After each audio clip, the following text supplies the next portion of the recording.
पहला प्रश्न कह रहा है पारिस्थितिकी तंत्र में ऊर्जा का प्रवाह होता है, कैसा होता है? चक्रीय, द्विदिश, एक दिश या फिर अनियमित। चक्रीय मतलब क्या, ऊर्जा ऐसे ऐसे घूमती है, या फिर दो दिशाओं में ऊर्जा चलती है, या फिर ऊर्जा का प्रवाह एक दिशा में होता है, या अनियमित होता है। तो मित्रों पारिस्थितिकी तंत्र में ऊर्जा का प्रवाह एक दिशीय होता है। कैसे? जैसे मान लीजिए घास है, इस घास को हिरण ने खाया इसको, और हिरण को खा गया शेर। तो इस प्रकार से एक दिशा में ऊर्जा का प्रवाह कंटिन्यू चल रहा है। खाद्य श्रृंखला वाला देखिए तो याद आ जाएगा। प्रश्न संख्या 2 कह रहा है, अगला प्रश्न है, खाद्य श्रृंखला का प्रथम स्तर होता है उपभोक्ता, अपघटक, उत्पादक या फिर परजीवी। तो मित्रों इसमें होता है, पहला स्तर होता है उत्पादक, दूसरा स्तर होता है उपभोक्ता, और तीसरा होता है अपघटक, और चौथा होता है परजीवी। अगला प्रश्न है, निम्न में से कौन जैव अजैव घटक है? पौधे, पशु, बैक्टीरिया और जल। मतलब जैव अजैव पूछ रहा है कि जैव भी अजैव भी है, तो ऐसे में जल आपका है जो जैव अजैव घटक है, जीवों के लिए आवश्यक है, और इसमें जीव जंतु भी पाए जाते हैं और ये निर्जीव होता है। अगला प्रश्न है, ओजोन परत का मुख्य कार्य है वर्षा कराना और यूवी किरणों से सुरक्षा। यूवी मतलब अल्ट्रावायलेट यानी पराबैंगनी, ताप बढ़ाना, वायु प्रदूषण। तो मित्रों ओजोन परत अल्ट्रावायलेट किरणों से सुरक्षा देता है। अगला प्रश्न है, जैव विविधता का सर्वाधिक स्तर पाया जाता है, कहाँ पर पाया जाता है? मरुस्थल में, ध्रुवीय क्षेत्रों में, उष्णकटिबंधीय वनों में या फिर पर्वतीय क्षेत्रों में। तो सबसे ज़्यादा जैव विविधता उष्णकटिबंधीय वर्षा वनों में पाया जाता है मित्रों। अगला प्रश्न है, ग्रीन हाउस गैस नहीं है पूछा गया, ध्यान रखना नहीं तो गलती कर जाओगे। कार्बन डाइऑक्साइड CO2 मतलब कार्बन डाइऑक्साइड, CH4 यानी मीथेन, N2 मतलब नाइट्रोजन, और N2O मतलब नाइट्रोजन ऑक्साइड। इसमें से कौन सी गैस नहीं है? तो इसमें नाइट्रोजन केवल नहीं है, लेकिन नाइट्रस ऑक्साइड है, मीथेन भी है और कार्बन डाइऑक्साइड भी है। अगला प्रश्न है मित्रों, मृदा अपरदन का प्रमुख कारण है वन रोपण, अतिवृष्टि, वनों की कटाई या फिर जैविक खेती। देखिए वन रोपण से जितना ज़्यादा वृक्ष होगा पर्यावरण फ्रेंडली होगा, मित्रवत होगा। अतिवृष्टि अत्यधिक वर्षा हो रहा है तब भी कोई दिक्कत नहीं है, और जैविक खेती में भी कोई दिक्कत नहीं। लेकिन वनों की कटाई ये समस्या क्रिएट करता है और मृदा अपरदन का कारण बनता है। निम्न में से नवीकरणीय संसाधन हैं, कौन से हैं? कोयला, पेट्रोलियम, प्राकृतिक गैस या फिर सौर ऊर्जा। नवीकरणीय संसाधन पूछ रहे हैं मित्रों, तो नवीकरणीय इसमें सौर ऊर्जा है, बाकी ये सभी अनवीकरणीय ऊर्जा है। अगला प्रश्न है, जल प्रदूषण का प्रमुख कारण नहीं है औद्योगिक अपशिष्ट, घरेलू सीवेज, वर्षा जल, कृषि रसायन। नहीं है पूछ रहा है, कौन सा इसमें नहीं है? तो इसमें वर्षा का जल प्रदूषण का कारण नहीं है। अगला प्रश्न है, जैव अपघट्य कचरा है।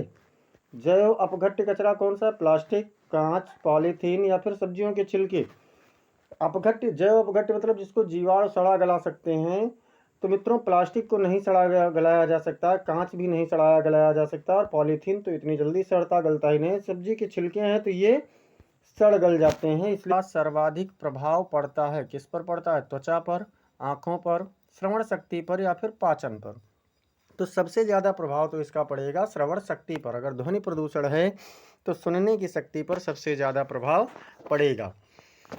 अगला प्रश्न है, स्मॉग किससे बनता है? धूल और जलवाष्प से, धुआं और कोहरा से, गैस और वर्षा या फिर धुआं और धूल। स्मॉग की बात की जा रही है मित्रों, और स्मॉग बनता है धुआं और कोहरे से। अगला प्रश्न है, जल जनित रोग नहीं है, जल से उत्पन्न होने वाला रोग कौन सा नहीं है?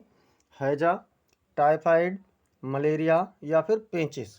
मित्रों हैजा जिसको हम लोग सामान्य नाम से कालरा के नाम से जानते हैं, टाइफाइड जिसमें आंतों में सूजन हो जाता है, और पेचिस इसमें भी दस्त की प्रक्रिया शुरू हो जाती है, आंतें प्रभावित होती हैं। जबकि मलेरिया मच्छरों के द्वारा होता है। बाकी ये तीनों रोग जल से उत्पन्न होने वाले रोग हैं, दूषित जल से। अगला प्रश्न है, प्लास्टिक प्रदूषण का मुख्य कारण है जैव अपघटन, पुनर्चक्रण, अपघटन ना होना या फिर जैविक पदार्थ। तो इसका सबसे बड़ा कारण तो यही है कि अपघटन नहीं हो पाता है। अगला प्रश्न है, वायु प्रदूषण का प्रमुख स्रोत है? वृक्ष हैं, वाहन हैं, वर्षा है या समुद्र है? तो मित्रों इसमें वाहन प्रमुख स्रोत में आएगा। वृक्ष, वर्षा और समुद्र ये वायु प्रदूषण नहीं करते हैं। अगला प्रश्न देखते हैं। अगला प्रश्न है, भूकंप की तीव्रता मापी जाती है रिचर स्केल से, सेल्सियस से, डेसिबल से या न्यूटन से? मित्रों न्यूटन से बल की मात्रा नापी जाती है। डेसिबल से क्या होता है, तो डेसिबल ध्वनि तीव्रता नापी जाती है। सेल्सियस से तापमान नापा जाता है और रिचर स्केल से भूकंप की तीव्रता मापी जाती है। अगला प्रश्न है, निम्न में से मानव निर्मित आपदा है? भूकंप, बाढ़, सूखा या फिर औद्योगिक विस्फोट? मानव निर्मित की बात हो तो इसमें औद्योगिक विस्फोट आएगा, बाकी भूकंप, बाढ़ और सूखा ये प्राकृतिक आपदा में आता है। अगला प्रश्न है, आपदा प्रबंधन का पहला चरण है? पुनर्वास, राहत, तैयारी या फिर शमन? पहले चरण की बात हो रही है मित्रों और पहला चरण होता है तैयारी। अगला प्रश्न है, चक्रवात अधिकतर उत्पन्न होते हैं मरुस्थल में, महासागरों में, पर्वतों पर या फिर मैदानों में? अधिकतर पूछा गया है और अधिकतर चक्रवात आप लोग देखते हैं महासागरों में होता है, तूफानी बारिश जिसको हम लोग कहते हैं।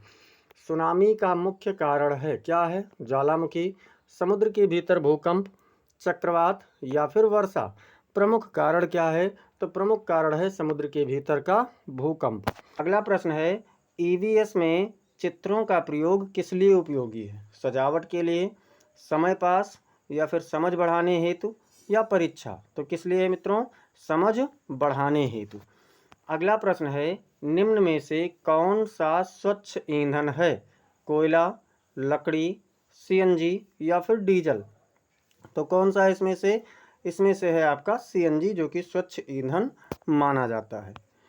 अगला प्रश्न है, रिड्यूस, रीयूज, रिसाइकिल का संबंध है? स्वास्थ्य से, पर्यावरण संरक्षण से, परिवहन से या ऊर्जा से? तो किससे संबंध है इसका? पर्यावरण संरक्षण से। अगला प्रश्न है, ईवीएस में समूह कार्य से विकसित होता है? प्रतिस्पर्धा, सहयोग, भय या फिर रटना? तो क्या विकसित होता है मित्रों? इससे सहयोग विकसित होता है। अगला प्रश्न है, निम्न में से कौन सा प्राकृतिक आपदा है? सड़क दुर्घटना, भूकंप, आग या दंगा? तो इसमें जो भूकंप है ये एक प्राकृतिक आपदा है। मच्छरों से फैलने वाला रोग है कौन सा? टाइफाइड या फिर मलेरिया या हैजा या फिर टीबी? तो क्या है मित्रों? इसमें जो मलेरिया है, डेंगू है और हम लोग जिसको पाँव पिल यानी हाथी पाँव वाला कहते हैं, वो सभी ये सब किससे हैं? मच्छरों से फैलते हैं। अगला प्रश्न है, ईवीएस शिक्षण में स्थानीय उदाहरणों का प्रयोग भ्रम पैदा करता है, सीखने को सार्थक बनाता है, समय लेता है या कठिन होता है? तो क्या करता है? सीखने को सार्थक बनाता है। अगला प्रश्न है, निम्न में से कौन सा जल संरक्षण का उपाय है? नल खुला छोड़ना, वर्षा जल संचयन या फिर नदियों में कचरा या अधिक पानी बहाना? तो क्या होता है मित्रों? वर्षा जल का संचयन जल संरक्षण का उपाय है। अगला प्रश्न है, पर्यावरण शिक्षा का अंतिम लक्ष्य है? जानकारी देना, परीक्षा पास कराना, जिम्मेदार नागरिक बनाना या फिर नौकरी दिलाना? तो क्या होता है? जिम्मेदार नागरिक बनाना। अगला और इस सेशन का लास्ट प्रश्न है कौन सी विटामिन की कमी से चिलोसिस रोग होता है? विटामिन B1, B2 या B7 या B12? तो कौन सा है मित्रों? इसमें विटामिन B2 होता है। चिलोसिस जिसमें ओठ में सूजन आ जाता है, ओठ फटने लगते हैं, ये सारी समस्या होती है और ये विटामिन B2 की कमी से होने वाला रोग है। इस प्रकार से आप लोगों का आज के सेशन का 30 प्रश्न कंप्लीट हुआ। ऐसे ही समस्त इंपॉर्टेंट सीरीज पाने के लिए आप लोग चैनल को जरूर सब्सक्राइब कीजिए, साथ ही साथ बेल आइकन दबाना ना भूलें। इस क्लास को आप लोग लाइक कर दिया कीजिए और इसे अपने मित्रों के पास में अधिक से अधिक शेयर करते रहिए। कमेंट सेक्शन में आप लोग अपना फीडबैक जरूर दीजिए, साथ ही साथ ये भी बताते रहें कि कितने प्रश्न आपके सही गए।